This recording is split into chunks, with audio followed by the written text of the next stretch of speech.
El delantal de mi madre. Capítulo 1. Dicen que el dolor más grande no viene de los extraños, sino de aquellos que juraron quererte.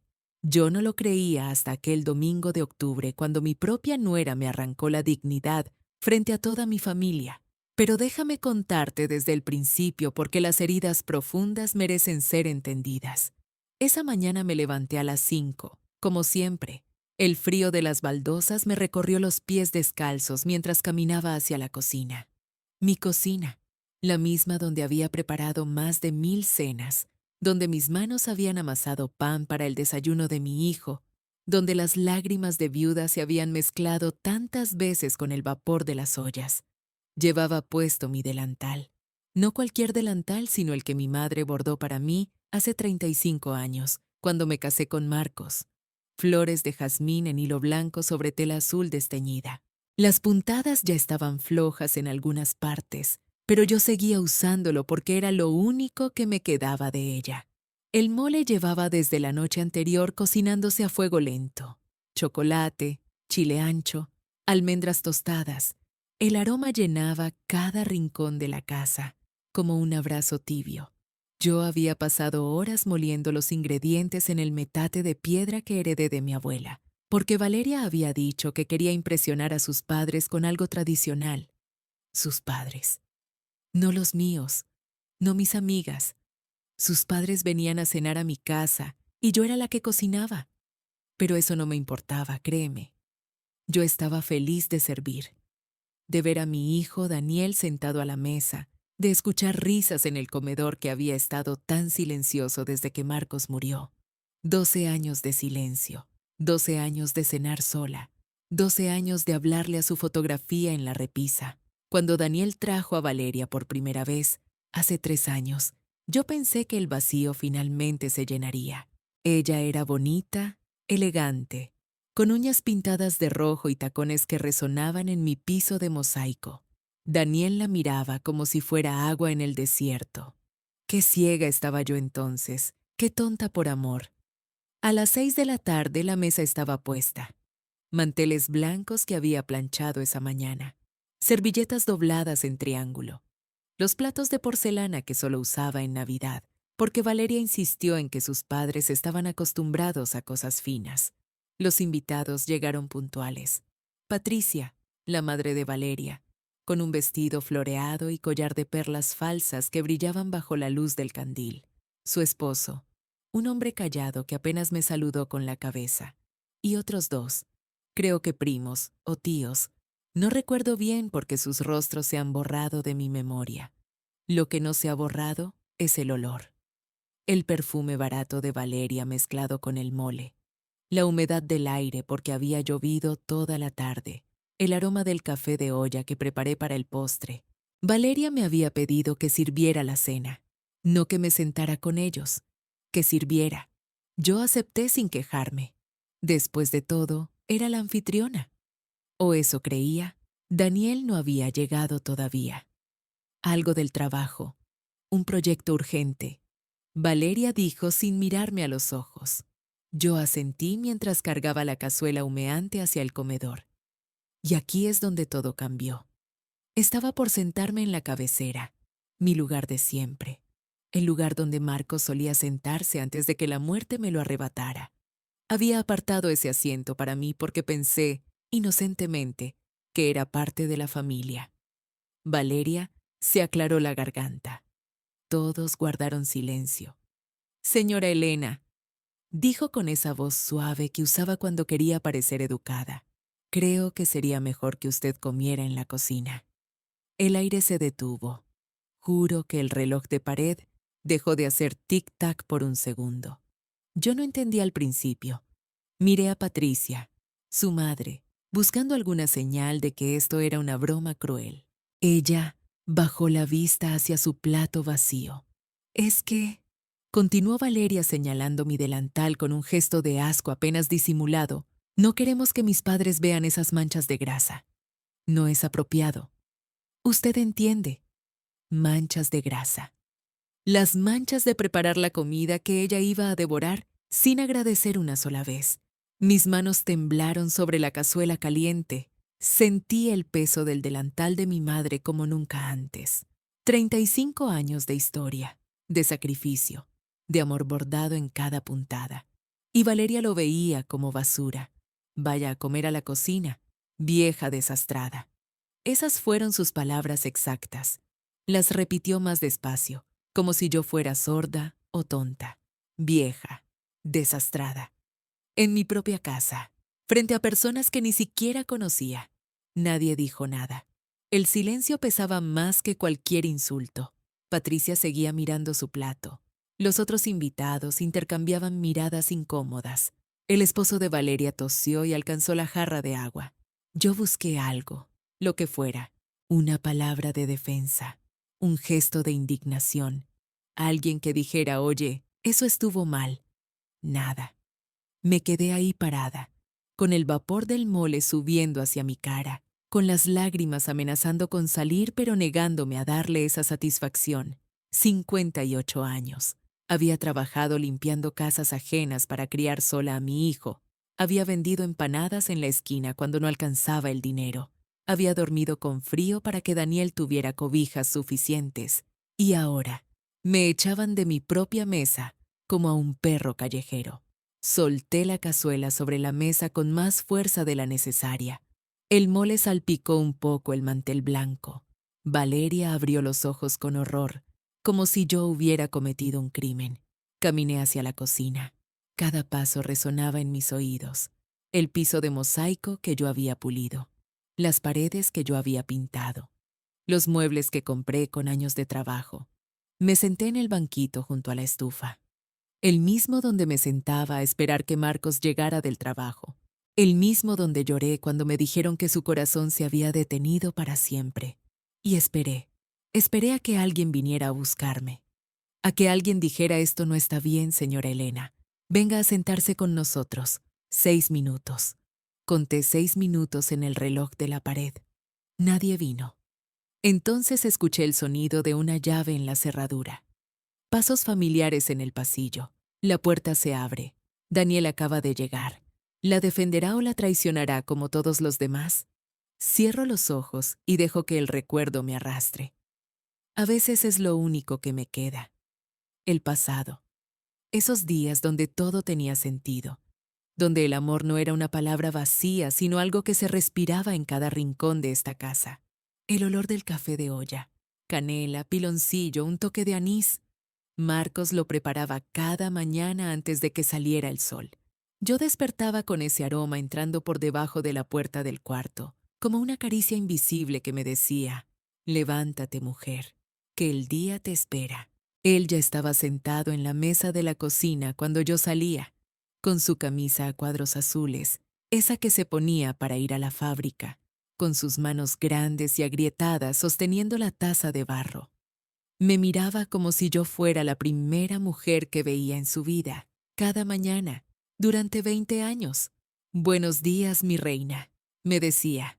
Y yo me sentía exactamente eso, una reina. Aunque vivíamos en una casa pequeña con techo de lámina que después cambiamos por loza, aunque a veces no alcanzaba para carne y comíamos frijoles con tortillas 4 días seguidos, aunque el frío se colaba por las rendijas de las ventanas en diciembre, yo era su reina. Y él era mi mundo entero. Daniel llegó cuando ya habíamos perdido la esperanza. 7 años de matrimonio sin hijos. Los doctores decían que era difícil, que a veces la naturaleza tiene sus propios planes. Yo encendía veladoras cada viernes. Marcos rezaba en silencio cada noche. Y entonces, ese octubre lluvioso, mi cuerpo finalmente decidió darnos el milagro. Recuerdo las mañanas cuando Daniel era pequeño, 4 años, 5 años, con su pijama de ositos y el pelo revuelto de dormir. Llegaba a la cocina arrastrando los pies, todavía con sueño, y se subía a un banquito junto a mí. Yo quiero ayudar, mami. Sus manitas hundidas en la masa, harina en la nariz, tortillas chuecas que parecían mapas de países inventados. Marcos se las comía todas, cada una, declarando que eran las más deliciosas que había probado en su vida. Daniel sonreía con todos los dientes, y yo guardaba ese momento en algún lugar profundo de mi pecho, donde nadie pudiera robármelo. Los domingos eran sagrados. Misa a las 8, desayuno en el mercado, la tarde completa en el patio. Marcos plantando sus tomates y sus chiles. Daniel corriendo entre las macetas, persiguiendo lagartijas.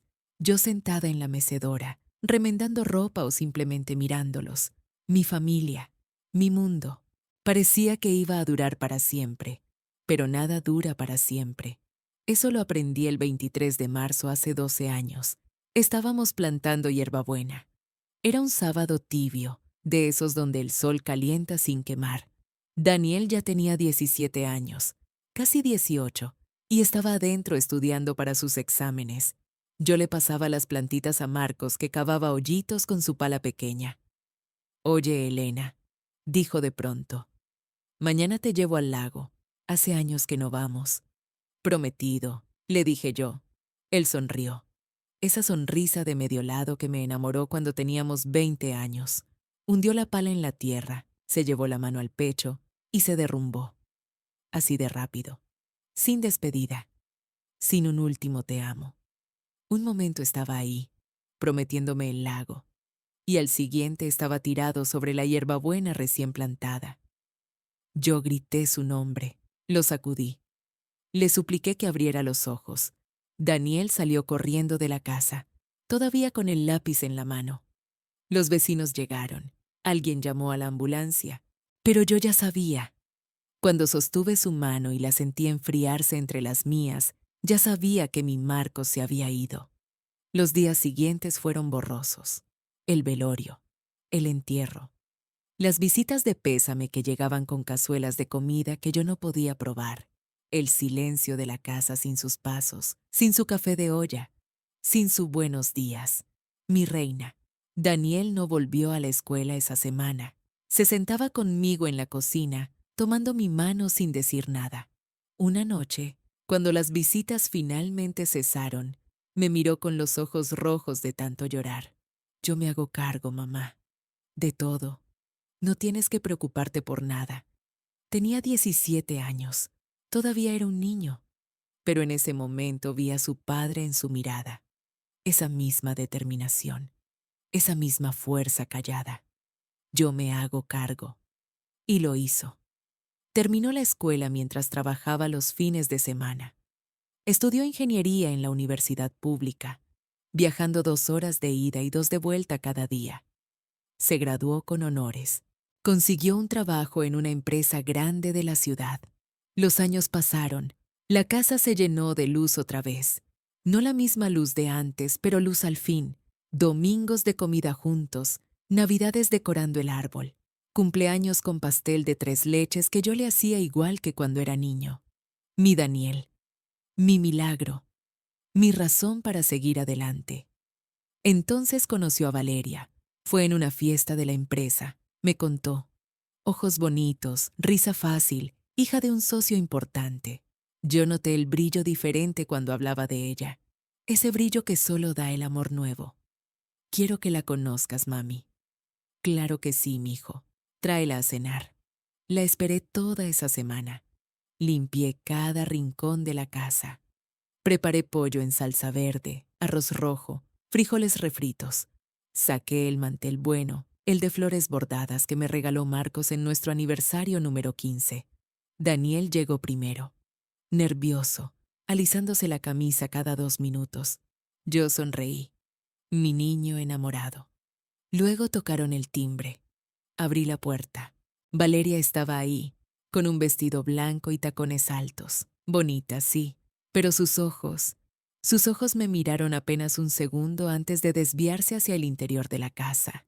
Y entonces lo vi. Su mirada recorría cada rincón, los muebles viejos pero bien cuidados, las cortinas que yo misma había cosido, los cuadros en la pared, el piso de mosaico, la televisión modesta, todo, calculando, como si estuviera haciendo un inventario, como si estuviera poniendo precio a cada cosa. Un escalofrío me recorrió la espalda. Algo frío y oscuro se instaló en mi estómago.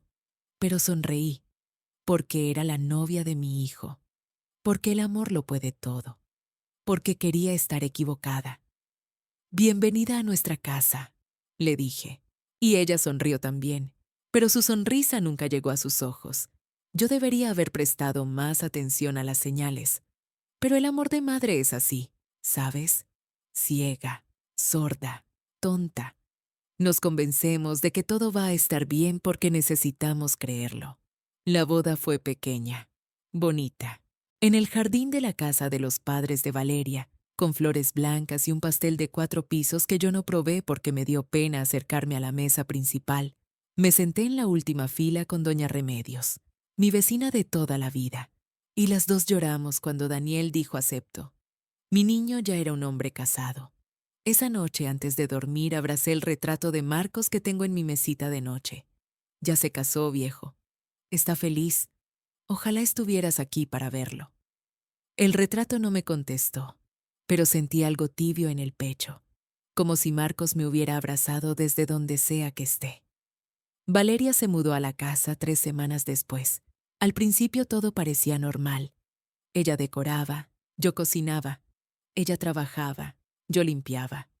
Daniel salía temprano y regresaba tarde. Los domingos cenábamos los 3 juntos y yo preparaba lo que ella pidiera. Pollo asado porque la carne roja le caía mal, ensalada sin cebolla porque el olor le molestaba, postre sin azúcar porque estaba cuidando su figura. No me importaba. Era mi nuera. Era la esposa de mi hijo. Quería que se sintiera en su casa. Pero luego empezaron los cambios. Pequeños al principio, tan pequeños que casi no los noté. Un día llegué a la cocina a las 6 de la mañana, como siempre, para preparar el café de olla que Marcos me enseñó a hacer cuando éramos novios. Canela, piloncillo, un toque de anís. El olor llenaba la casa entera, y a Daniel lo despertaba con una sonrisa. La puerta estaba cerrada. Empujé. Nada. Giré la perilla. Trabada. Toqué suavecito. Valeria abrió. Llevaba una bata de seda rosa y su cabello estaba perfectamente peinado a pesar de la hora. Me miró con esa sonrisa que nunca le llegaba a los ojos. Doña Elena, qué pena. Tuve que poner seguro porque usted deja todo desordenado. Los trastes en lugares equivocados. Las especias revueltas. Es que necesito tener mi cocina organizada. ¿Me entiende? Su cocina. Asentí. Murmuré algo sobre que no se preocupara. Regresé a mi cuarto sin café. Esa fue la primera vez. Una semana después, escuché el timbre mientras lavaba ropa en el patio. Fui a abrir, pero Valeria ya estaba en la puerta. Era doña Remedios, mi vecina, mi amiga de 20 años. Traía un plato cubierto con papel aluminio. Elenita, te traje tamales de rajas. Los hice esta mañana y me acordé que son tus favoritos. Valeria bloqueó la entrada con su cuerpo. Qué amable, señora. Pero Elena está ocupada. Yo le digo que usted vino. Y cerró la puerta. Corrí hacia el frente, pero cuando llegué, doña Remedios ya caminaba de regreso a su casa. El plato de tamales estaba en el piso del porche, abandonado. Esa noche lloré, quedito, para que nadie me oyera, mordiendo la almohada como cuando era niña y mi papá llegaba borracho. Los días siguientes fueron peores. Mis plantas, ay, mis plantas, las tenía en el patio desde hacía 15 años. Geranios rojos que planté cuando nació Daniel. Malbones rosados que Marcos me regaló en nuestro último aniversario juntos. Una bugambilia que trepaba por la pared del fondo, llena de flores moradas. Las encontré en la basura, todas, arrancadas de sus macetas. Las raíces expuestas al sol, secándose. La tierra regada por el piso como si alguien las hubiera arrancado con prisa, con furia. Valeria salió al patio en ese momento, limpiándose las manos con una toalla de cocina. Es que atraían bichos, doña Elena, cucarachas, hormigas. No podemos tener eso con la casa recién pintada. La casa no estaba recién pintada, pero no dije nada. Me agaché junto al bote de basura y saqué la única que todavía respiraba. Un geranio pequeño, con 3 hojas verdes y una flor roja marchita. Lo llevé a mi cuarto y lo puse en el alféizar de la ventana, en un vaso de vidrio con agua. Sobrevive, le susurré. Por favor, sobrevive. Después de eso, Empecé a comer en mi habitación. No fue una decisión consciente. Simplemente dejó de haber lugar para mí en la mesa. Valeria ponía solo 2 platos, solo 2 vasos, solo 2 servilletas. Yo llegaba y ella decía, «Ay, doña Elena, perdón, pensé que ya había cenado». O, «Es que Daniel y yo necesitamos hablar de cosas privadas». O simplemente, «Hoy no hice suficiente comida». Empecé a comprar galletas Marías y a guardarlas en mi closet. Cenaba eso con agua del baño porque ya no podía entrar a la cocina después de las 7. Esa era la nueva regla. Pero lo peor venía de noche. Las paredes de esta casa son delgadas.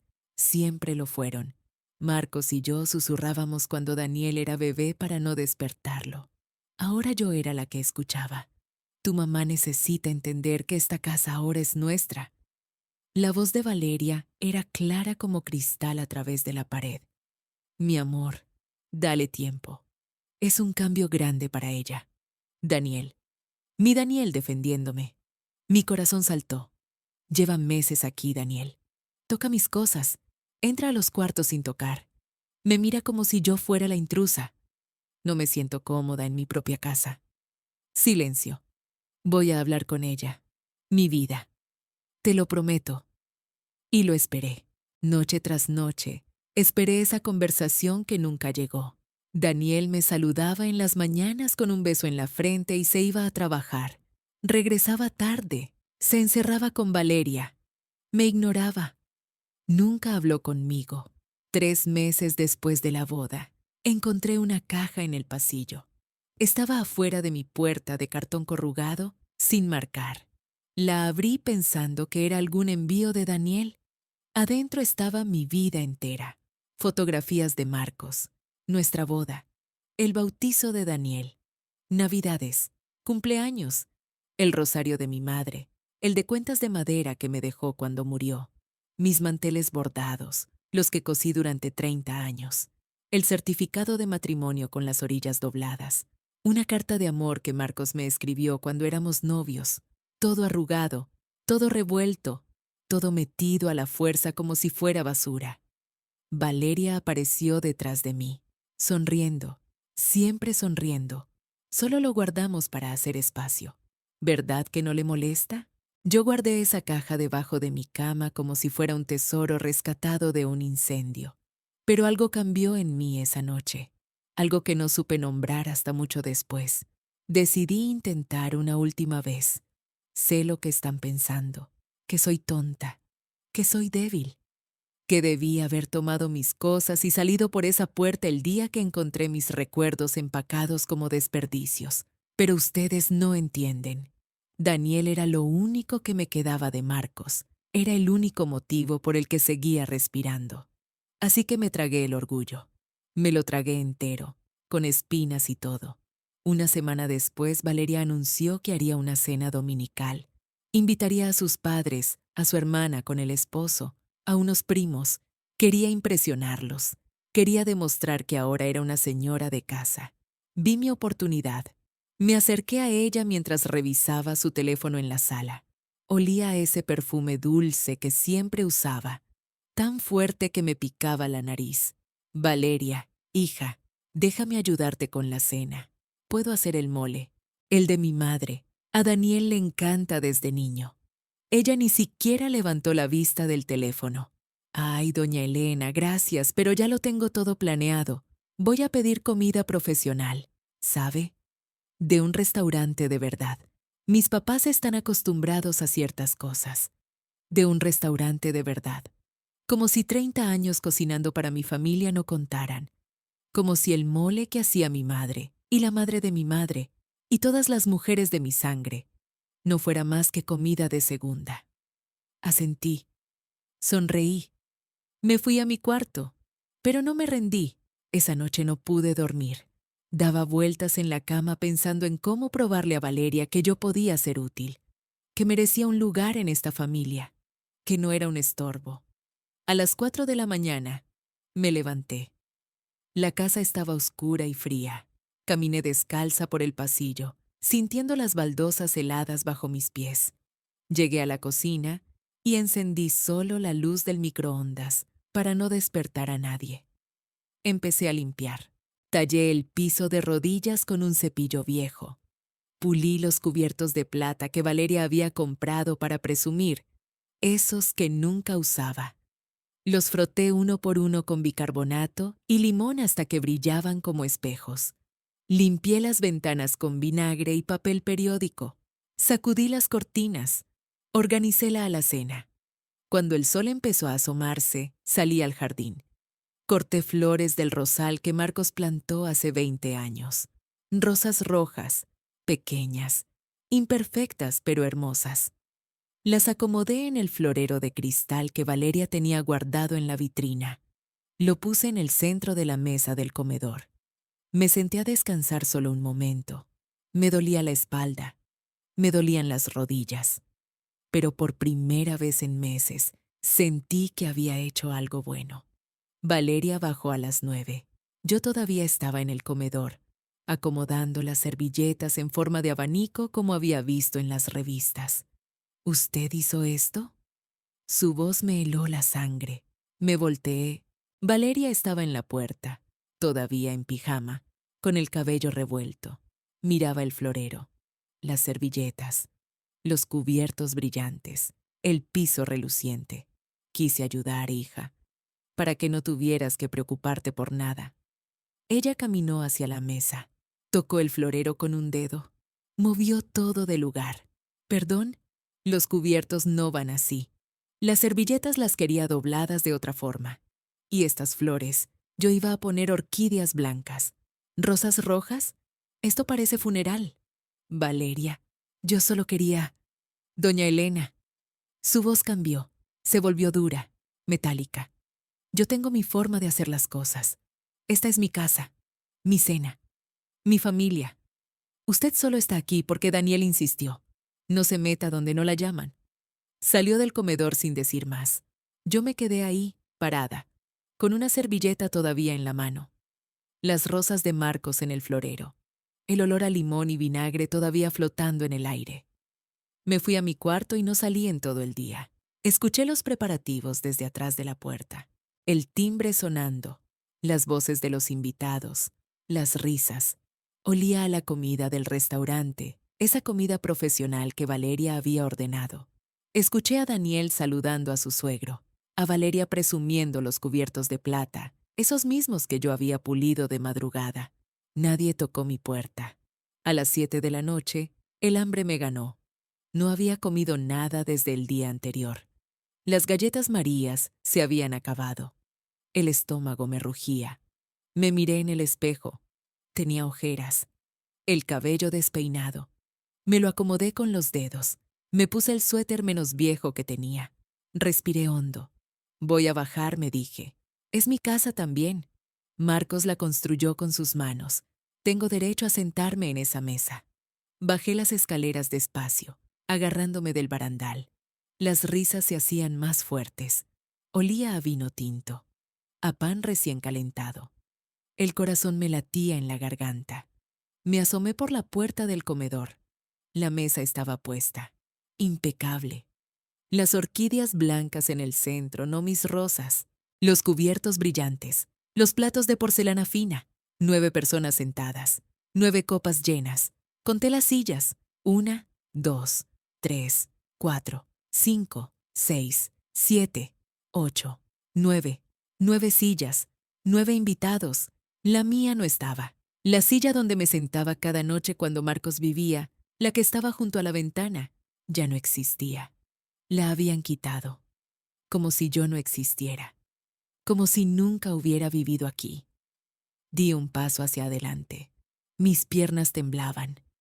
Valeria me vio primero. Su rostro cambió. La sonrisa desapareció. Sus ojos se endurecieron como piedras. Doña Elena, es mejor que cene en la cocina. Hoy solo quiero a mi familia en la mesa. Abrí la boca para responder, pero antes de que saliera palabra alguna, Valeria se levantó de su silla. Su voz retumbó en todo el comedor, silenciando las risas, deteniendo los tenedores a medio camino. Vaya a comer a la cocina, vieja desastrada. Yo no alcancé a responder. Las palabras se atascaron en mi garganta como piedras. El silencio del comedor era tan denso que podía sentirlo presionando mis oídos. Los invitados miraban sus platos. Nadie se atrevía a levantar la vista. La madre de Valeria, doña Patricia, apretaba su servilleta con las dos manos, los nudillos blancos, vieja desastrada. Las palabras flotaban en el aire como ceniza después de un incendio. Quemaban, ardían, me atravesaban el pecho como cuchillos de cocina. Bajé la mirada hacia mi ropa, el suéter viejo, la falda desteñida, las pantuflas gastadas, el delantal de mi madre, ese delantal bordado con flores azules que ella me había dado 35 años atrás, todavía amarrado a mi cintura. No me lo había quitado, había bajado tan apurada por el hambre que olvidé quitármelo. Vieja desastrada. Sentí las lágrimas antes de darme permiso de llorar, calientes, saladas, rodando por mis mejillas como traición líquida. No quería llorar frente a ella, no quería darle esa satisfacción, pero mi cuerpo no me obedecía. Di un paso atrás, luego otro. Las piernas me temblaban tanto que pensé que me iba a caer ahí mismo, en la entrada del comedor, frente a todos esos extraños que fingían no ver nada. Fue entonces cuando escuché la puerta principal, el sonido del picaporte girando, el crujido de la madera, los pasos de Daniel entrando a la casa, su voz alegre, cansada del trabajo, llamando desde el recibidor. Ya llegué, perdón por la tardanza, el tráfico estaba... Se detuvo en seco. Lo vi aparecer en el umbral del comedor. Todavía traía el saco del trabajo arrugado, la corbata floja, el maletín en la mano. Su mirada recorrió la escena en silencio. Primero me vio a mí, de pie junto a la puerta, con el delantal viejo, los ojos húmedos, las manos temblando. Luego vio a Valeria, sentada en la cabecera de la mesa, en el lugar donde su padre se sentaba cada noche antes de morir, con esa sonrisa falsa congelada en los labios. Luego contó las sillas. Yo lo vi contar. Vi sus labios moviéndose sin sonido. 1, 2, 3. Vi cómo sus ojos buscaban la silla faltante, la mía, la que había desaparecido. El maletín cayó al suelo con un golpe sordo. ¿Qué pasó aquí? No era una pregunta, era una orden. Su voz había cambiado. Ya no era el Daniel que llegaba cansado del trabajo. Era otro hombre, uno que yo no conocía. Valeria se levantó de la silla, alisándose el vestido rojo con las manos. Su voz salió dulce, controlada, como miel derramándose sobre vidrio roto. Amor, no pasó nada. Tu mamá quiso bajar a cenar, pero le expliqué que hoy era una cena especial para mi familia y que quizás estaría más cómoda en la cocina. Nada más. Daniel no se movió. Sus ojos estaban clavados en mí, en mis lágrimas, en mi delantal viejo, en mis manos que no dejaban de temblar. Mamá, ¿qué te dijo? Valeria interrumpió antes de que yo pudiera hablar. Daniel, por favor, no hagas un escándalo frente a mis padres. Ya te dije que no pasó nada. Solo le pedí que... ¿Qué le dijiste? La voz de Daniel cortó el aire como un hachazo. Los invitados se removieron incómodos en sus sillas. El padre de Valeria tosió. Doña Patricia seguía apretando su servilleta como si fuera un salvavidas. Valeria cruzó los brazos. Su dulzura se evaporó. Vi a la mujer real debajo de la máscara. Le dije que fuera a la cocina. ¿Y qué?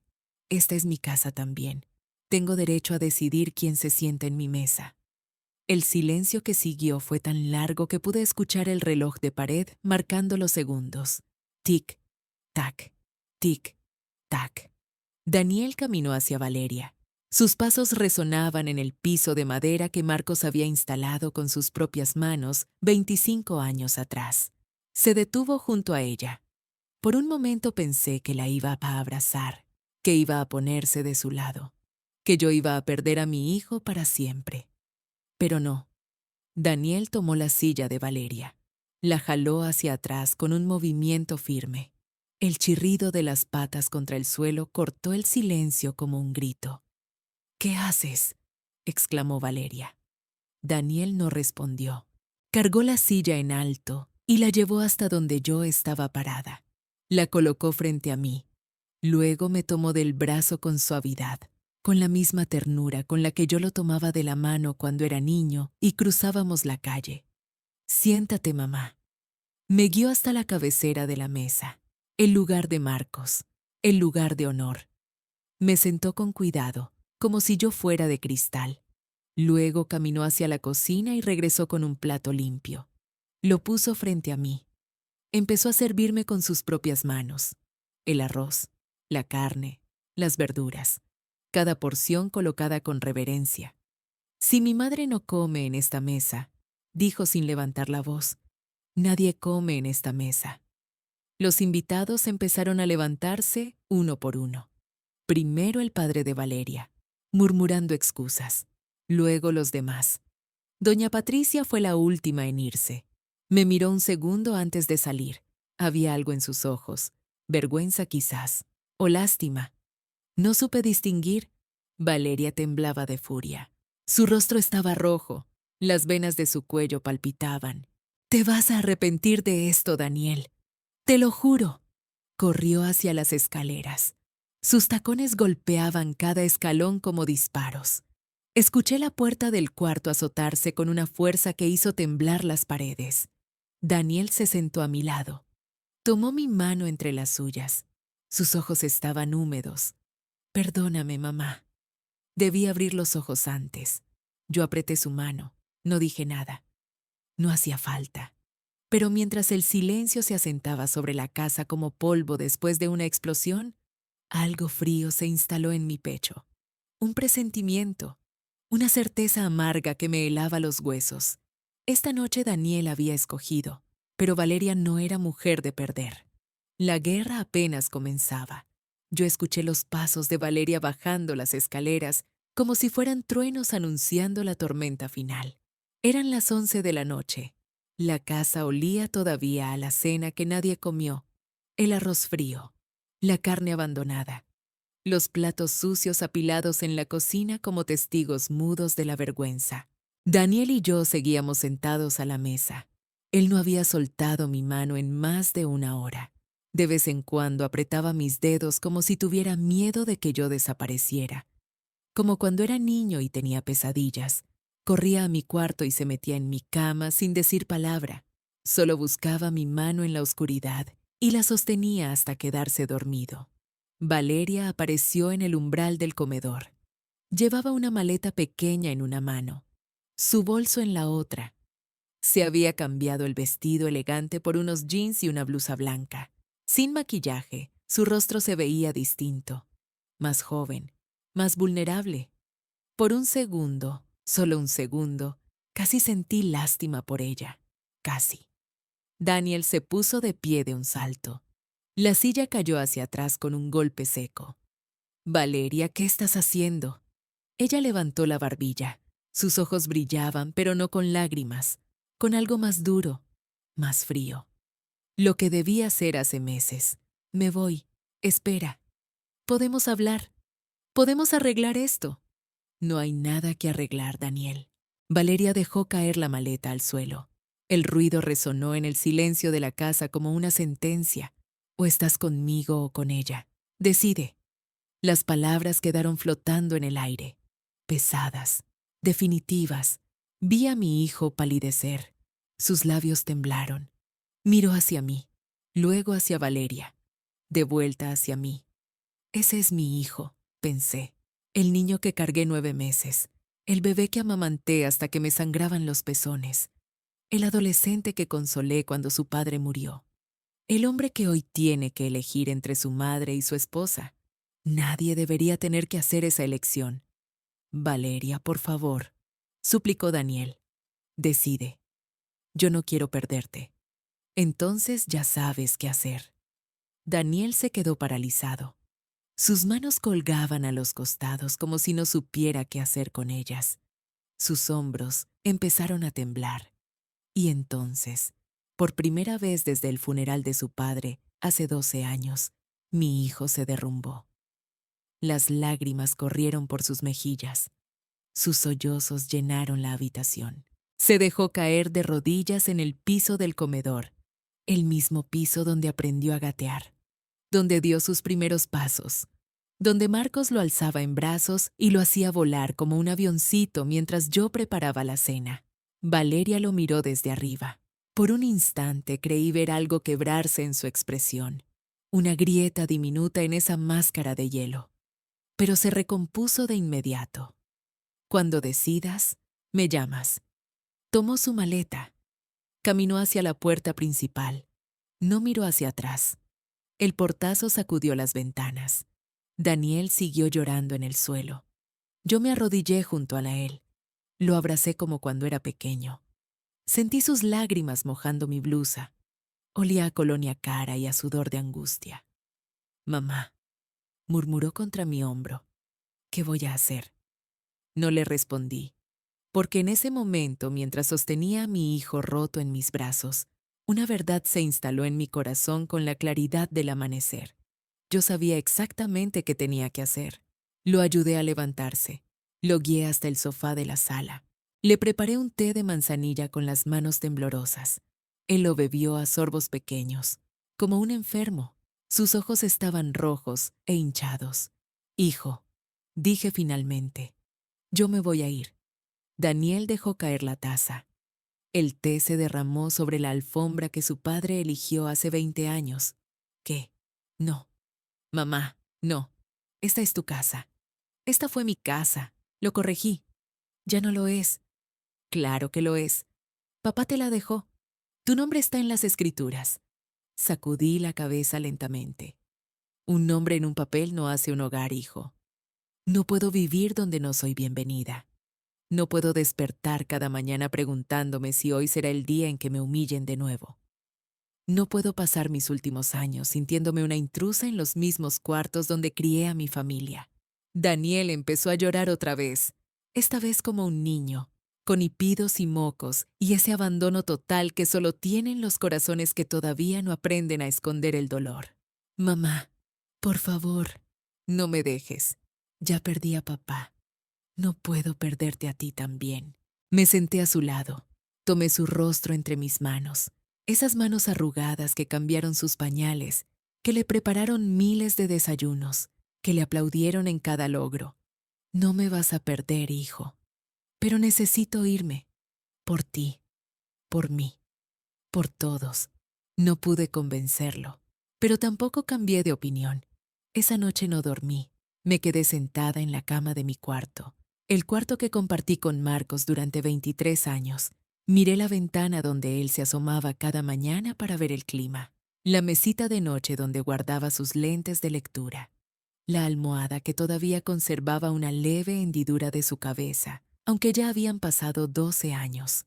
Aquí murió mi esposo, una mañana de domingo, mientras yo le preparaba el desayuno. Un infarto fulminante, dijeron los médicos. No sufrió, dijeron, como si eso importara, como si el dolor de perderlo pudiera medirse en segundos. Tomé mi delantal entre las manos, el delantal bordado que mi madre me regaló hace 35 años. Pasé los dedos por las flores desteñidas, por las manchas de aceite que nunca salieron, por el hilo que se deshilachaba en las orillas. Durante 58 años creí que este delantal era yo, que mi valor estaba en servir, en sacrificarme, en hacerme pequeña para que otros pudieran ser grandes. Pero esa noche entendí algo diferente. Yo no soy este delantal. Yo soy más, mucho más. Soy la mujer que crió sola a un hijo, la viuda que trabajó limpiando casas ajenas para que su niño pudiera estudiar, la madre que guardó silencio cuando debía gritar. Pero también soy la mujer que finalmente aprendió a gritar. Cuando el sol empezó a asomarse por la ventana, escuché la puerta principal abrirse. Valeria había regresado. La encontré en la sala. Estaba parada en medio de la habitación como si fuera la dueña. Sonreía con esa sonrisa que yo conocía tan bien. ¿Ya decidió si se va?, preguntó. La miré directamente a los ojos, sin bajar la mirada, sin temblar. Sí, pero no porque tú me corriste. Me voy porque yo lo decidí. Algo cambió en el aire. Yo esperaba que empacar 58 años de vida fuera más difícil, que las cosas pesaran más, que el corazón se rompiera con cada objeto que tocaba. Pero no fue así. 3 cajas. Eso fue todo. 3 cajas de cartón que conseguí en la tienda de don Aurelio. Olían a plátanos maduros y a humedad. Las puse en medio de mi cuarto y las miré durante varios minutos antes de empezar. Primero, la ropa. No mucha. 5 vestidos, que todavía me quedaban bien. 3 blusas bordadas que me hice yo misma hace años. Un suéter azul que Marcos me regaló el último invierno que pasamos juntos. Lo acerqué a mi nariz. Ya no olía a él. Olía a naftalina y a tiempo perdido. Pero lo guardé de todos modos. Segundo, las fotografías. El álbum de mi boda. Las fotos de Daniel de bebé. Una imagen de mis padres, ya borrosa por los años. La foto de Marcos en su uniforme de trabajo, sonriendo con ese bigote que yo tanto extrañaba. Y tercero, mis tesoros. El rosario de mi abuela, un prendedor de plata que perteneció a mi madre. Y el delantal, siempre el delantal. Mientras vaciaba el cajón de la cómoda, mis dedos tocaron algo que había olvidado. Un sobre amarillento. La tinta se había desvanecido con el tiempo, pero reconocí la letra de inmediato. Marcos. Me senté en la cama con el sobre entre las manos. El corazón me latía tan fuerte que podía escucharlo. Saqué la carta con cuidado, como si fuera a desmoronarse. Elena de mi vida, empezaba. Escribo esto porque hay cosas que me cuesta decir en voz alta. Tú lo sabes. Siempre fui mejor con las manos que con las palabras. Las lágrimas empezaron a caer antes de que pudiera detenerlas. Mancharon el papel. No me importó. Quiero que sepas algo. Eres la mujer más fuerte que conozco. Vales más de lo que crees. A veces te veo dudando de ti misma, haciéndote pequeña para que otros se sientan grandes. Y me duele, porque yo veo lo que tú no ves. Veo a una reina disfrazada de sirvienta. No sé cuándo leerás esto. Tal vez mañana, tal vez en muchos años. Pero quiero que recuerdes, si algún día te sientes perdida, si algún día olvidas quién eres, lee estas palabras. Tú eres Elena Morales, y eso es más que suficiente. Lloré.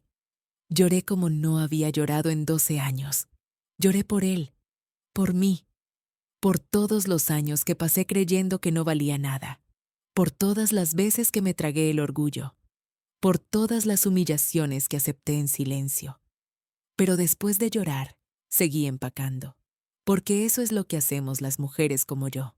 Lloramos, y luego seguimos. Esa noche Daniel tocó mi puerta. Lo vi parado en el umbral con los ojos rojos. Había estado llorando también. Mamá, ¿puedo pasar? Pasó y se sentó en mi cama. Miró las 3 cajas. Tragó saliva. ¿Por qué no podemos arreglarlo?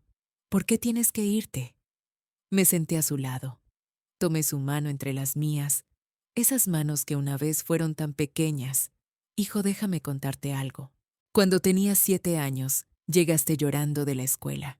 Un niño más grande te quitaba tu almuerzo todos los días.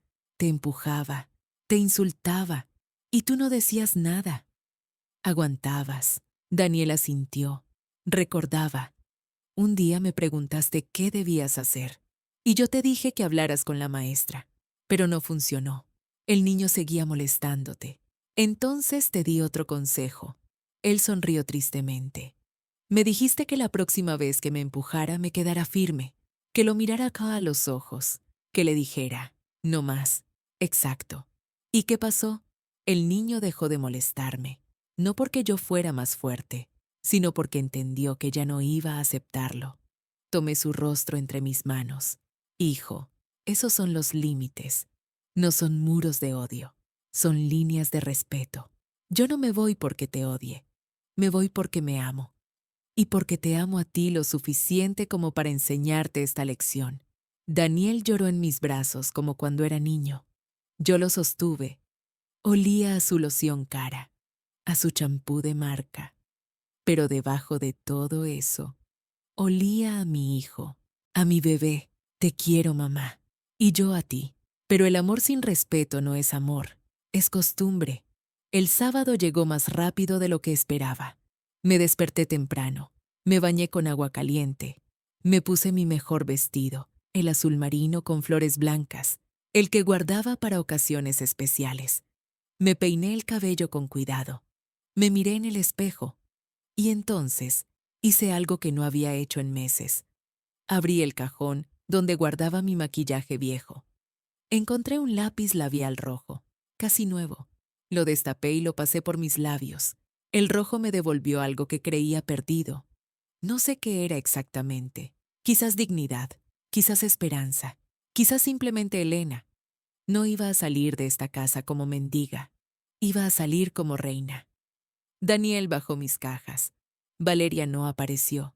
Se quedó encerrada en su cuarto. No me sorprendió. No me dolió. Ya no. El taxi llegó a las 10 de la mañana. El conductor me ayudó con las cajas. Eran tan livianas. 58 años en 3 cajas livianas. Antes de subir al taxi, miré la casa por última vez. La puerta verde que Marcos pintó hace 20 años. La ventana de mi cuarto donde tantas noches miré las estrellas. El jardín donde Daniel dio sus primeros pasos. Mi casa, mi hogar, mi prisión. Daniel estaba parado en la acera. Lloraba sin hacer ruido. Las lágrimas le caían por las mejillas. Me miraba como si fuera la última vez. Caminé hacia él. Lo abracé fuerte. Le susurré al oído. Siempre seré tu madre. Pero ahora también seré Elena. Subí al taxi. Cerré la puerta. No miré atrás. El taxi avanzó por calles que conocía de memoria. Pasamos la tienda donde compraba el pan, la escuela donde Daniel estudió, la iglesia donde me casé. Todo quedaba atrás. 20 minutos después, el taxi se detuvo frente a una casa pequeña con geranios en la ventana. Doña Remedios estaba parada en la puerta, con su mandil de flores, con su sonrisa de abuela. Me vio bajar del taxi y caminó hacia mí con los brazos abiertos. «Ya estás en casa, Elenita», dijo mientras me envolvía en su abrazo. Olía a canela y a jabón de lavanda. La abracé de vuelta. Sentí su calor, su bondad, su generosidad. Pero mientras la abrazaba, supe la verdad. Esta no era mi casa. Era prestada. Era temporal. Era un refugio, no un hogar. Los primeros días serían los más duros. Yo desperté sin saber dónde estaba. El techo era diferente, más bajo, con una mancha de humedad en la esquina que parecía un mapa de algún país lejano. Mi corazón latió rápido durante 3 segundos hasta que recordé: casa de Doña Remedios, cuarto de huéspedes, mi nueva realidad. Habían pasado ya casi 3 meses desde esa mañana del taxi, 3 meses despertando en un techo que no era el mío, 3 meses buscando el interruptor de la luz en el lugar equivocado, 3 meses extrañando el olor de mi cocina, el crujido de mi escalera, el sonido del viento en mi ventana. Extrañaba todo y no extrañaba nada. Esa contradicción me comía por dentro. Extrañaba la casa, pero no la vida que tenía en ella. Extrañaba ser madre, pero no ser invisible. Extrañaba a Daniel, pero no extrañaba suplicar por su atención. El cerebro humano es extraño. Puede añorar una prisión. Doña Remedios fue paciente conmigo durante esas primeras semanas. Me dejaba llorar en silencio. Me preparaba café de olla cada mañana. No hacía preguntas. Solo estaba ahí, con su presencia cálida y sus geranios en la ventana. Pero yo sabía que no podía quedarme para siempre viviendo de su bondad. Un mes después de llegar, ella mencionó algo durante el desayuno. Su comadre doña Estela buscaba ayuda. Tenía 2 niños pequeños, un esposo que viajaba mucho por trabajo y necesitaba a alguien de confianza, alguien para cocinar, limpiar, cuidar a los pequeños, alguien como yo. El primer día llegué nerviosa. Las manos me sudaban. Hacía más de 30 años que no trabajaba para extraños. Después de casarme con Marcos, dejé de limpiar casas ajenas. Me dediqué a la mía, a mi familia. Y mira cómo terminó eso. Doña Estela me abrió la puerta con una sonrisa genuina. Era más joven que yo, quizás 40 años, Tenía el cabello recogido en una cola de caballo y manchas de pintura en los dedos. Diseñadora gráfica, me explicó después. Trabajaba desde casa, pero los niños no la dejaban concentrarse. Matías y Luna aparecieron detrás de ella, 5 y 6 años. Ojos curiosos, mejillas redondas. El niño sostenía un dinosaurio de plástico. La niña, un libro de colorear. Bienvenida a nuestro caos, dijo doña Estela. Y me sentí bienvenida de verdad. El trabajo era honesto. Llegaba a las 8, me iba a las 5. Cocinaba el almuerzo. Limpiaba lo que los niños ensuciaban, que era todo. Los ayudaba con las tareas. Les preparaba la merienda. Jugaba con ellos cuando doña Estela tenía videollamadas importantes. El primer mes, doña Estela me pagó más de lo acordado. Cuando protesté, me miró seria. Usted vale cada peso, doña Elena. Y más. Nadie me había dicho eso en años. ¿Qué hubieras hecho tú en mi lugar? Yo lloré en el baño durante 10 minutos. Los días fueron tomando forma. Rutina, estructura, propósito. Descubrí que los niños me llamaban abuela Elenita, aunque yo no era su abuela. Doña Estela nunca los corrigió. Yo tampoco. Una tarde, Matías entró a la cocina mientras yo preparaba la cena. Se sentó en un banco alto y me observó picar cebolla con la concentración de un científico estudiando un experimento. Abuela Elenita, preguntó con su vocecita de 5 años. ¿Usted tiene nietos de verdad?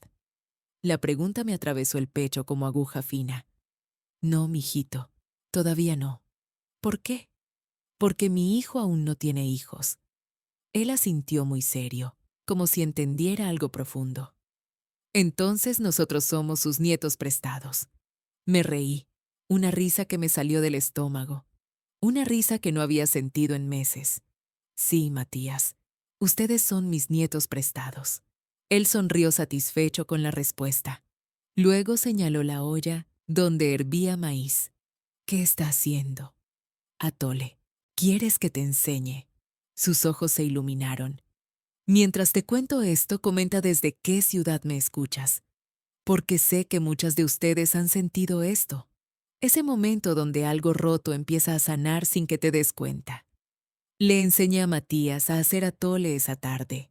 Le mostré cómo revolver despacio para que no se pegue, cómo agregar la canela en el momento exacto, cómo probar con una cuchara de madera para saber si está listo. Él revolvía con torpeza de niño pequeño. Salpicó la estufa. Se manchó la camiseta. Se rió cuando el vapor le hizo cosquillas en la nariz. Y yo sentí algo curándose en mi pecho. No sé explicarlo bien. Era como si una herida vieja finalmente cerrara, como si el aire entrara a un cuarto que había estado cerrado demasiado tiempo. Mi valor no dependía de ser madre de Daniel. Mi valor estaba en lo que daba, en lo que enseñaba, en el atole que preparaba con amor, en las camisas que planchaba con cuidado, en los cuentos que leía antes de la siesta. Mi valor era mío. Nadie me lo había dado. Nadie podía quitármelo. Esa noche, de regreso en mi cuarto prestado, hice algo que me sorprendió. Abrí mi maleta, busqué en el fondo hasta encontrar el delantal bordado de mi madre. 35 años conmigo.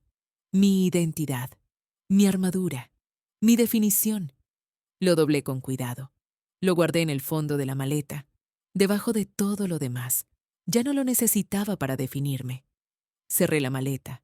Respiré hondo. Sentí el aire diferente, más limpio, más mío. Hoy caminé de regreso a casa de doña Remedios después del trabajo. El sol se ponía detrás de los edificios. El cielo estaba pintado de naranja y rosa. Las calles olían a pan recién horneado de alguna panadería cercana. Pensé en Valeria, en su victoria. Tenía la casa, tenía a Daniel, tenía todo lo que quería. Pero no sentí rabia, sentí lástima, porque entendí algo mientras caminaba bajo ese cielo de atardecer. Las cuentas pendientes siempre se cobran. Tal vez no hoy, tal vez no mañana, pero siempre se cobran. Si esta historia te tocó el corazón, suscríbete, porque la vida tiene maneras de equilibrar las balanzas, y yo estaba empezando a entender cómo funcionaba eso. Yo había aprendido a contar el tiempo de maneras diferentes. Ya no lo medía en días esperando llamadas de mi hijo, ni en semanas rogando por visitas. Lo medía en camisas planchadas, en tazas de atole servidas, en abrazos de niños pequeños que me llamaban Abuela Helenita. Casi un año, 11 meses y algunos días desde aquella mañana que salí de mi propia casa con una maleta y el corazón partido en pedazos. 11 meses de trabajo, de ahorros guardados en un sobre debajo del colchón, de paz que antes no conocía, de despertar sin el nudo de ansiedad en el estómago preguntándome qué habría hecho mal hoy. Mi rutina se había vuelto sagrada. Despertaba a las 5 de la mañana. Preparaba café de olla en la cocina de doña Remedios mientras ella todavía dormía. El olor a canela llenaba la casa pequeña. Era mi momento de silencio antes de que el mundo empezara a moverse.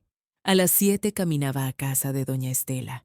Matías y Luna me esperaban en la ventana, pegando sus narices al vidrio hasta que me veían aparecer en la esquina. Entonces corrían a la puerta gritando mi nombre. Trabajaba hasta las 4 de la tarde. Regresaba caminando despacio, mirando los árboles del parque, sintiendo el viento en la cara. Los domingos cocinaba para doña Remedios.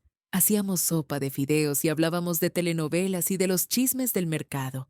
A veces lloraba un poco, a veces me reía mucho, pero siempre terminaba el día sintiendo que mi vida tenía forma, que tenía sentido. Daniel me visitaba cada 2 semanas. Llegaba los sábados a las 11 de la mañana. Tocaba la puerta con 3 golpes rápidos. Siempre traía pan dulce de una panadería cerca de su oficina. Siempre olía a jabón limpio y a algo que no reconocía, a tristeza, tal vez. Nos sentábamos en la sala de doña Remedios. Ella nos dejaba solos con discreción. Hablábamos de cosas pequeñas, del trabajo, del clima, de los niños que yo cuidaba.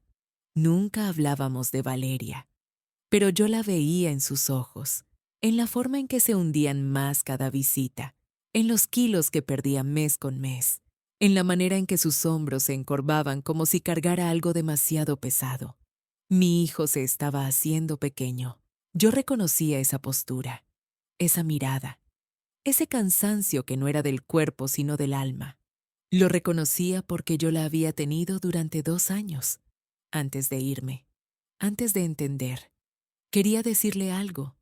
Muchas veces las palabras me llegaban hasta la garganta, pero las tragaba con el café, porque Daniel tenía que ver por sí mismo. Tenía que entender sin que yo le explicara. Los hijos aprenden cuando están listos, no antes. Esa noche de octubre hacía frío, un frío húmedo que se metía por las rendijas de las ventanas viejas. Yo estaba en mi cuarto, ya en camisón, leyendo un libro viejo que doña Remedios me había prestado. El reloj de pared marcaba las 10 de la noche. 3 golpes en la puerta. Mi corazón reconoció el sonido antes que mi cabeza. Me levanté despacio. Me puse la bata. Caminé hasta la entrada sintiendo que algo grande estaba por pasar. El aire tenía esa electricidad de las noches que cambian todo. Abrí la puerta.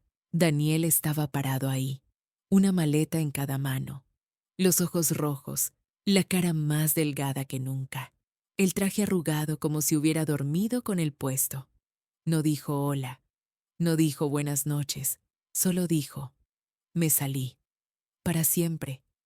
Y entonces empezó a temblar, como un niño perdido que finalmente encuentra a su mamá en medio de la multitud. Lo abracé. Lo abracé con toda la fuerza que tenía. Sentí sus costillas debajo de la camisa. Sentí su corazón latiendo demasiado rápido. Sentí las lágrimas mojando mi hombro. Doña Remedios apareció en el pasillo en bata y pantuflas. Me miró con pregunta en los ojos. Yo asentí. Ella asintió de vuelta y se fue a preparar té caliente. Sentamos a Daniel en el sofá. Le quitamos los zapatos. Le pusimos una cobija encima. Le dimos té de manzanilla con miel. Y entonces habló. Habló durante 2 horas sin parar. Contó cómo había trabajado doble turno durante meses. Llegaba a las 6 de la mañana. Salía a las 10 de la noche. Todo el dinero extra iba a cosas que Valeria necesitaba. Ropa nueva, muebles diferentes, viajes que nunca terminaban de satisfacerla. Se había hecho pequeño, invisible. Había dejado de ver a sus amigos, había dejado de hacer ejercicio, había dejado de ser Daniel. Nada era suficiente, mamá. Nunca. Hacía más y ella quería más. Me callaba y ella gritaba más fuerte. Me disculpaba y ella encontraba nuevas razones para estar enojada. Yo lo escuchaba sin interrumpir. Solo asentía. Solo sostenía su mano. Hoy llegué temprano del trabajo. Pensé que tal vez podíamos cenar juntos, tal vez ver una película. Algo normal, algo de esposos. La encontré hablando por teléfono con su mamá. No me vio entrar. La escuché decir, debí casarme con alguien de dinero. Perdí mi tiempo con Daniel. Su familia no tiene nada. Su mamá era sirvienta.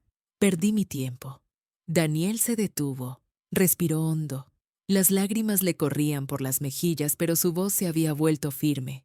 Y entonces me acordé de algo que me dijiste, mamá. No te quedes donde tengas que hacerte pequeño. Lo dijiste hace meses, cuando me explicaste por qué te habías ido. Y entendí que el vacío de Valeria no tiene fondo, que nunca será suficiente, que podría darle el mundo entero y seguiría queriendo más, porque su vacío no se llena con cosas, no se llena con dinero, no se llena conmigo. Hice mi maleta mientras ella seguía hablando por teléfono. Me fui antes de que colgara. Inicié el divorcio esta mañana. Ya firmé los papeles. Doña Remedios lloró desde la cocina donde fingía no escuchar. Yo abracé a mi hijo. No dije te lo advertí. No dije tenía razón. Solo dije, estoy orgullosa de ti. Porque lo estaba. Las semanas siguientes fueron caos. Valeria no aceptó el divorcio. Llamaba a todas horas. Gritaba. Amenazaba. Luego rogaba. Luego volvía a gritar. Daniel se mantuvo firme. Bloqueó su número. Cambió las cerraduras de su oficina. Siguió adelante. Pero ella no se detuvo. Un martes a mediodía hizo escándalo en el edificio donde Daniel trabajaba. Llegó gritando, tirando cosas, llorando. Los compañeros de trabajo salieron a ver el espectáculo. Daniel bajó a enfrentarla. Ella gritó, dame otra oportunidad. Puedo cambiar. Lo juro. Él respondió con voz tranquila. Tú no diste nada. Tú tomaste. Ella se quedó callada un segundo. Luego escupió las palabras. Tu mamá destruyó nuestro matrimonio. Daniel la miró fijamente, con una paz que yo reconocía, con una certeza que me hizo sentir orgullosa. No, tú lo destruiste el día que le gritaste que fueras a la cocina, y se dio la vuelta, y no miró atrás. Yo supe lo de la casa por Daniel. 2 meses después del divorcio, Valeria tuvo que venderla. No podía pagar la hipoteca sola, ni los servicios, ni el mantenimiento de ese jardín que tanto presumía. La casa que ella quería convertir en su castillo se volvió su prisión financiera. Daniel me contó los detalles mientras cenábamos en casa de Doña Remedios. Su voz ya no temblaba cuando hablaba de ella, solo sonaba cansada, distante, como quien habla de una tormenta que ya pasó. Su familia no la ayudó. Su papá dijo que ya le habían dado demasiado. Su mamá solo lloró. Sus hermanas no contestaron las llamadas. Valeria vendió la casa por menos de lo que valía. Necesitaba el dinero rápido. Se mudó a un departamento pequeño en una zona que ella antes hubiera despreciado.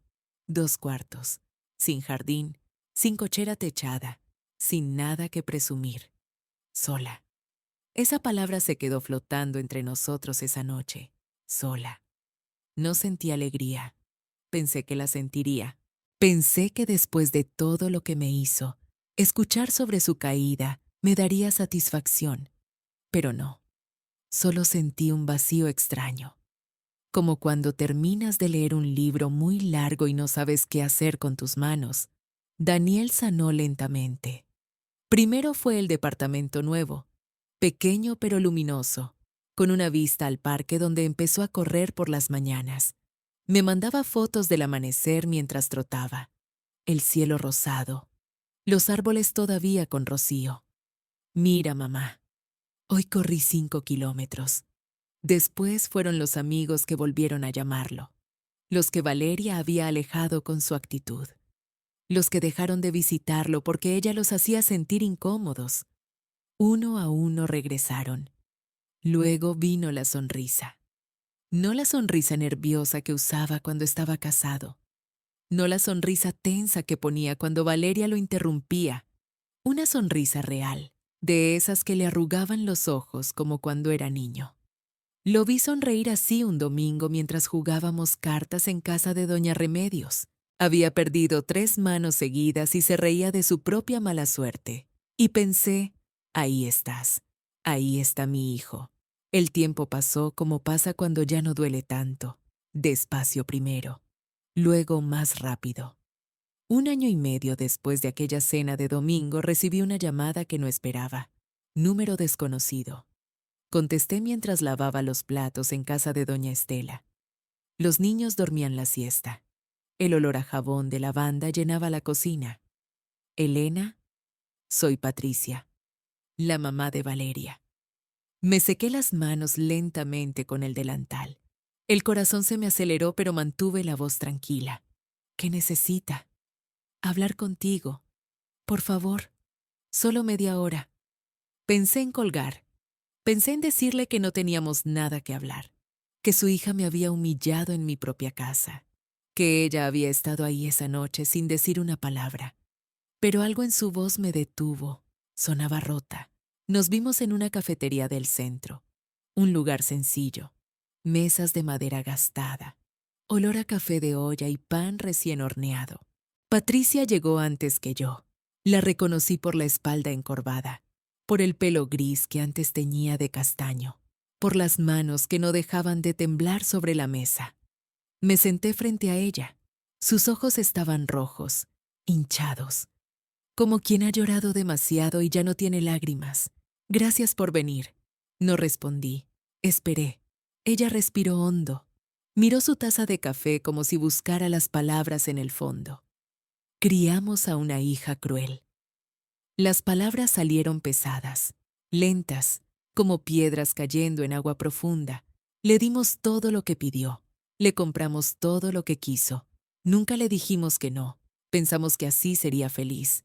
Pensamos que así nos querría. Hizo una pausa. Se limpió una lágrima que no llegó a caer. Valeria cumplió 29 años la semana pasada. Organizó una cena en su departamento. Compró vino caro. Cocinó algo especial. Esperó. Patricia apretó la servilleta entre sus dedos. Nadie llegó. Ni sus hermanas, ni sus amigas, ni nosotros.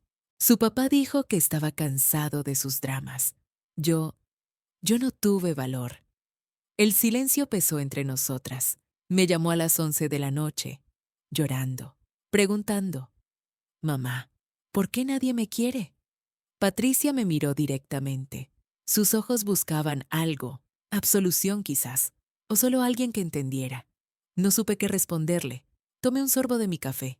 Estaba tibio, amargo, perfecto. Patricia no me interrumpió. Acepto tu disculpa, de verdad. Pero necesito que sepas algo. Esperó. Ya sané. Lo que me hizo tu hija ya no me define. Ya no me duele. Ya no me quita el sueño. Vine aquí porque pensé que era lo correcto. Pero no necesito esto para seguir adelante. Ella asintió. Las lágrimas corrieron libres por sus mejillas. ¿Qué hago? ¿Cómo la ayudo? La pregunta era genuina, desesperada. Pensé en mis años limpiando casas ajenas, en las noches sin dormir, en el delantal de mi madre guardado en un cajón, en todo lo que aprendí sobre el amor y sus límites. Déjala tocar fondo. Patricia me miró confundida. Mientras sigan rescatándola, nunca va a cambiar. Mientras alguien más pague las consecuencias de sus actos, ella seguirá siendo la víctima de su propia historia. A veces el mayor amor es dejar que alguien caiga, para que aprenda pues a levantarse. No sé si tengo fuerza para eso. Entonces ella tampoco la tendrá. Nos despedimos en la puerta de la cafetería. El aire olía a lluvia próxima, a tierra mojada, a cambio de estación. Patricia me abrazó. Un abrazo torpe, de personas que no saben cómo tocarse. Gracias, Elena, por escucharme. La vi alejarse, pequeña, encorvada, cargando una culpa que no era del todo suya, pero tampoco del todo ajena. Caminé a casa despacio. Pensé en Valeria sola en su departamento pequeño, cumpliendo años sin nadie que la llamara, preguntándose por qué nadie la quería. No sentí triunfo, solo una tristeza profunda que me pesó en el pecho como una piedra húmeda. Valeria quiso tanto tenerlo todo que terminó sin nada. Quiso la casa grande y la perdió. Quiso un esposo sumiso y lo ahuyentó. Quiso una familia que la admirara y cosechó vacío. La vida cobró su deuda, sin ruido, sin gloria, simplemente inevitable. Yo nunca imaginé que a los 61 años descubriría el color amarillo, no el amarillo de los girasoles marchitos que vendían en el mercado de mi infancia, no el amarillo enfermizo de las paredes del hospital donde murió Marcos. Este era otro amarillo, uno que yo misma elegí en la ferretería del centro. 3 sábados mirando muestras hasta encontrar el tono exacto. El dependiente me preguntó si quería ayuda. Le dije que no, que esto lo decidía yo sola. Y así pinté mi departamento. Un cuarto pequeño, cocina diminuta, baño con azulejos blancos que limpié hasta que brillaron. Nada lujoso, nada impresionante. Pero cada centímetro cuadrado era mío. Han pasado 2 años y medio desde aquella mañana cuando dejé la casa de mi hijo con una maleta y el corazón partido. 2 años y medio desde que dormí en el sofá de Doña Remedios preguntándome si había cometido el error más grande de mi vida. 2 años y medio de reconstruirme pedazo a pedazo, como un jarrón roto que alguien decide pegar con paciencia. Las grietas siguen ahí, siempre estarán, pero ahora brillan. El olor a masa de maíz me despierta cada mañana antes del amanecer. Antes me levantaba temprano por obligación, porque los patrones esperaban, porque los hijos demandaban, porque el mundo no paraba por mis cansancios. Ahora me levanto temprano porque quiero, porque mis manos extrañan la harina, porque hay ollas esperando. Doña Estela me abrió las puertas de su casa hace 2 años. Al principio solo era para cuidar a los niños mientras ella trabajaba. Luego empezó a notar mis tamales, el mole que hacía los domingos, el pozole que preparaba cuando el frío apretaba. Elena, tienes manos de oro. Me lo dijo un martes cualquiera. Yo estaba lavando los platos después de la comida. Matías y Luna jugaban en el patio. El sol entraba por la ventana de la cocina iluminando el vapor que subía del fregadero. Esto que haces debería venderlo. Me reí. Negué con la cabeza. Yo no sabía de negocios, solo sabía cocinar. Pero ella insistió, y aquí estoy ahora, con una libreta llena de pedidos, con clientes que tocan mi puerta los viernes para recoger sus encargos, con un frasco de vidrio donde guardo billetes arrugados que huelen a trabajo honesto. No soy rica, nunca lo seré, pero tengo lo suficiente para pagar mi renta, para comprar mis ingredientes, para invitar a Daniel un café cuando viene a visitarme cada semana. Daniel. Su nombre ya no me duele como antes. La primera vez que fue a buscarme a casa de Doña Remedios fue 3 meses después de mi partida. Llegó con flores marchitas que había comprado en el camino, con los ojos rojos de no dormir, con palabras atropelladas que intentaban explicar lo inexplicable. Mamá, perdóname. Lo dejé pasar. Le serví café. Escuché sus disculpas que sonaban a lluvia sobre techo de lámina, constantes, desesperadas, necesarias. No le dije que todo estaba bien, porque no lo estaba, pero le dije que lo amaba, porque eso nunca dejó de ser verdad. El perdón llegó despacio, como el sol después de una tormenta. Primero tenue, luego tibio, finalmente cálido. Ahora viene cada sábado. Me trae frutas del mercado, a veces flores que no están marchitas. Hablamos de su trabajo, de sus planes, del departamento nuevo donde vive solo desde hace 1 año y medio. Ya no menciona a Valeria. Yo tampoco pregunto. Algunas heridas sanan mejor en silencio. Esta mañana una clienta nueva llegó a recoger 3 docenas de tamales para un bautizo. Era una mujer joven, labios pintados de rojo, uñas largas decoradas con piedras brillantes. Me recordó a alguien que prefiero no nombrar. Señora, qué ricos están estos tamales. ¿Cómo se llama su negocio? La pregunta me tomó por sorpresa. Nunca había pensado en un nombre. Solo cocinaba, solo vendía, solo vivía. Pero las palabras salieron solas, como si hubieran estado esperando que alguien las preguntara. Delantal guardado. La mujer sonrió confundida. Agradeció, pagó, se fue. Yo me quedé en la puerta de mi departamento amarillo mirando la calle. El sol de mediodía calentaba mis mejillas. Olía a tierra mojada porque había llovido anoche. A pan recién horneado porque el vecino tenía panadería. Delantal guardado. Ya no cocino para ser amada. Cocino porque quiero. Esa tarde doña Remedios vino a tomar café. Tiene 83 años ahora. Camina más lento. Se sienta con cuidado. Pero sus ojos siguen brillando como los de una niña traviesa. Elena, ¿te acuerdas cuando llegaste a mi casa? ¿Cómo olvidarlo? Parecías pajarito sin alas, toda temblorosa, toda asustada. Pensé que no ibas a lograrlo. Tomó un sorbo de café. Hizo una pausa dramática. Le encantaban las pausas dramáticas. Mírate ahora, eres un águila. Me reí. Negué con la cabeza, pero por dentro algo se expandió. Algo que se parecía mucho al orgullo. Esa noche, después de que doña Remedios se fue, abrí el cajón de mi buró.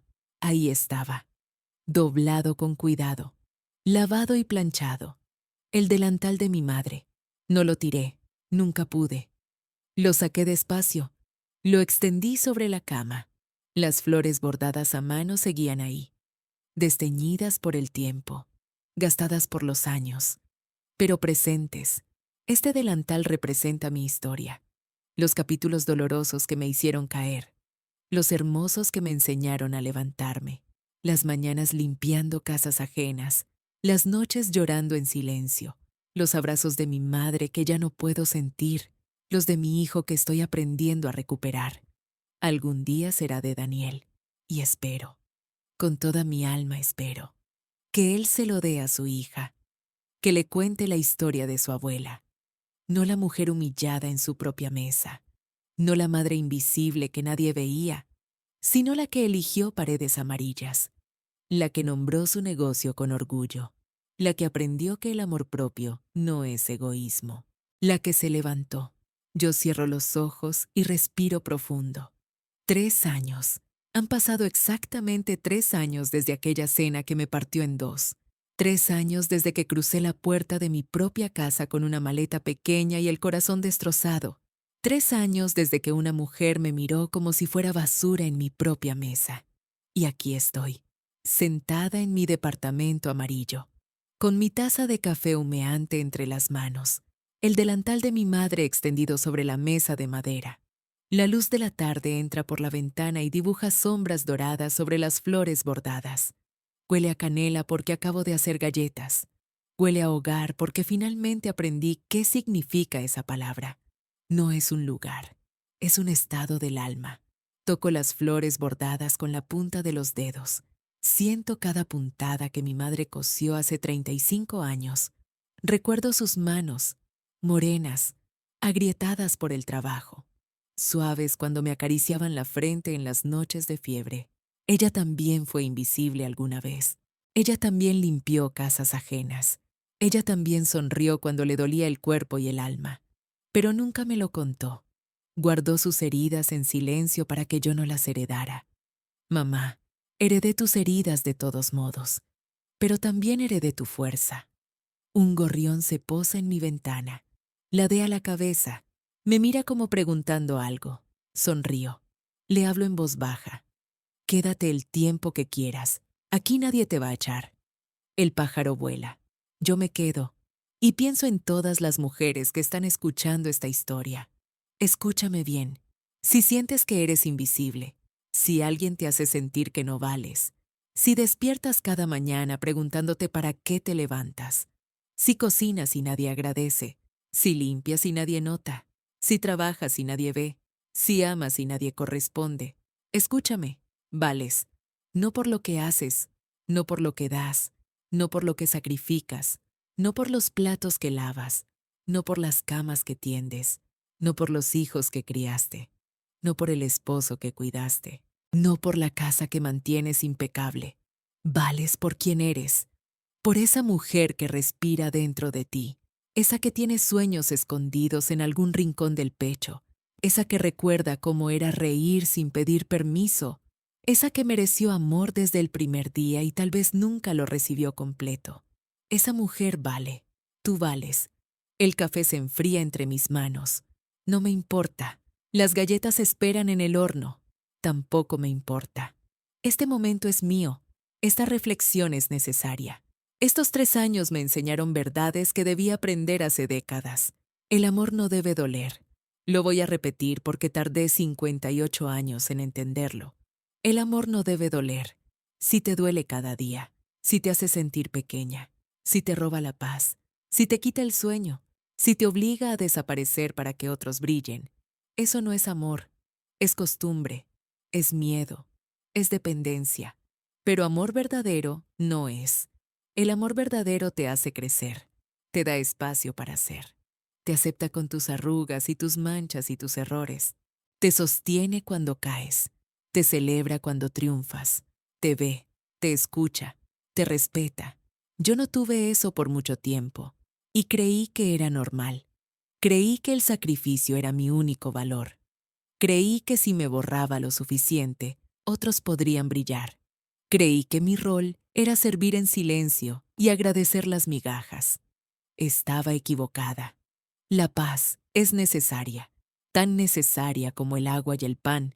Una vida sin paz es una muerte lenta. Yo me estaba muriendo cada día en aquella casa donde ya no me querían. Cada humillación era una gota de veneno. Cada silencio de mi hijo era una puñalada. Cada risa de mi nuera era un recordatorio de que sobraba. Y la dignidad. Ay, la dignidad. Esa nunca se pierde.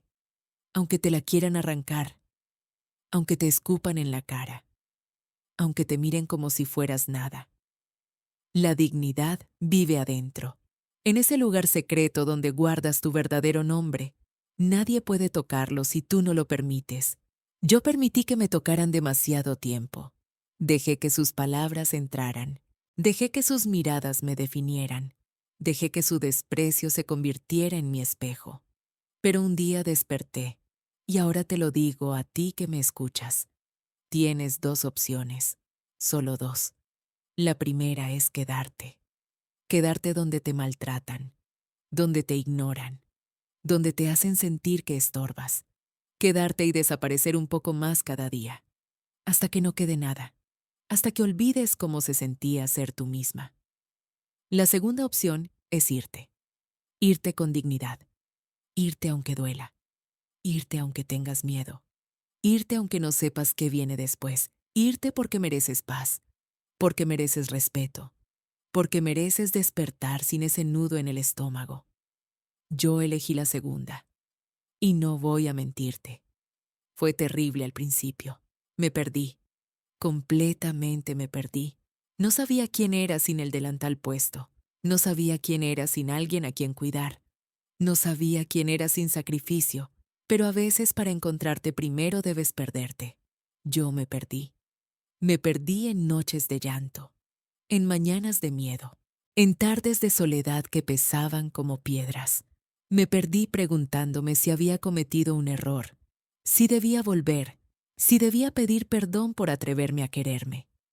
Pero me encontré. Me encontré en una pared amarilla, en un letrero con mi nombre, en el abrazo de mis nietos prestados que me devolvieron la sonrisa, en el café de la mañana que preparo solo para mí, en las galletas que horneo porque me da la gana, en el delantal que ya no es mi uniforme sino mi historia. Y ahora soy más yo que nunca. Tengo 61 años, arrugas nuevas, canas que ya no tiño, manos que todavía trabajan, un corazón que aprendió a latir por sí mismo. Estoy completa. El sol comienza a ocultarse, las sombras se alargan sobre el delantal. Un perro ladra en la calle. Alguien ríe en el departamento de arriba. La vida continúa. Mi vida continúa. Elena dobla el delantal con cuidado. Lo guarda. No es su identidad, es su historia. Y su historia no terminó aquella noche. Apenas comenzaba. Porque a veces para florecer, primero hay que dejar ir la tierra que te ahogaba.